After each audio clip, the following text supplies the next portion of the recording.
We had a lovely drive, good 5 hours together. You know, some people say that politicians don't get along. We managed to stay in the car together 5 hours.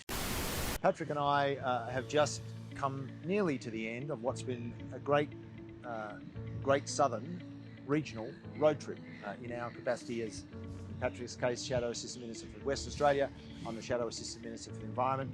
It's been fantastic to wander out yonder. We started in Esperance. We were glad to be welcomed to country by the Dalyuak First Nations people who took us to Cape Legrand National Park and showed us some of the work that they are doing caring for country in that part of the world.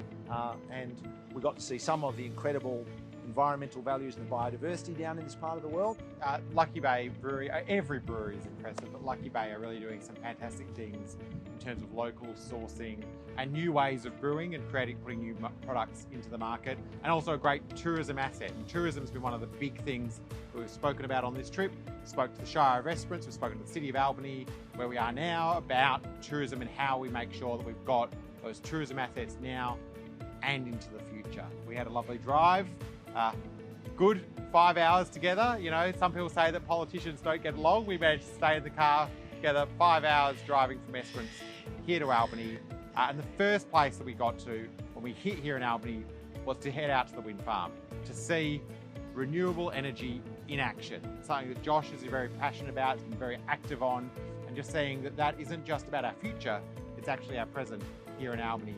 And there's so much more that we could do. Today we've been to the National Anzac Centre, seeing that story of those 40,000 Australians who left from these shores to go into World War I. Some very moving stories and a really amazing interpretive centre. It was pretty touching to be able to go and see that. Yeah, it was incredible to be there at this time with Anzac Day not long behind us. And as Patrick said, we started the wind farm. This morning I went out with some of the scientists who are based down here through the University of Western Australia's sort of scientific and research focus here in Albany, and had a look at some of what they're doing in the wave energy space. So it's not just wind power, but wave energy, which of course is another part of Australia's enormous potential when it comes to all of the different kinds of renewable energy that we could possibly use. And then this afternoon, going out and having a look at the Albany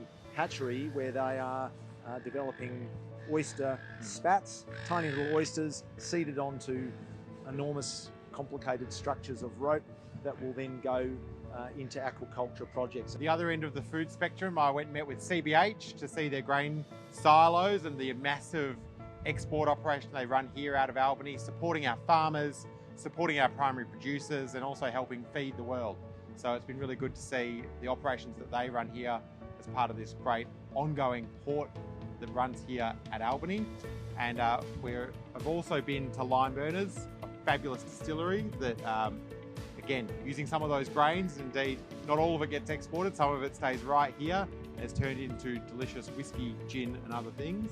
And Lime Burners also played a role during COVID. We were reminded actually when we were at the hatchery that when there was a shortage of hand sanitizer, they were one of the distilleries around the country that actually turned their equipment to producing hand sanitizer at a time when that's what we needed. Certainly we've been reminded, being here, having the fortune to get out and about in our own state, as people are trying to do more of at the time, to sort of see the great diversity and the attractions that exist in Western Australia that Western Australians and other Australians ought to be able to enjoy in future, and hopefully people from around the world when we get to that point. Yeah, well, it has been a great trip. The Great Southern Trip, the GST, as we've been calling it. I want to say a huge thanks to all of the businesses, community groups, representatives, councils, mutuals and everyone else that has shared their experience, their time and their hopes about how we work together, from the work we do in the federal parliament to right here on the ground across WA, to make sure that we do get the COVID recovery right, and that we continue to support the greatest state, not just in the country, but in the world, Western Australia.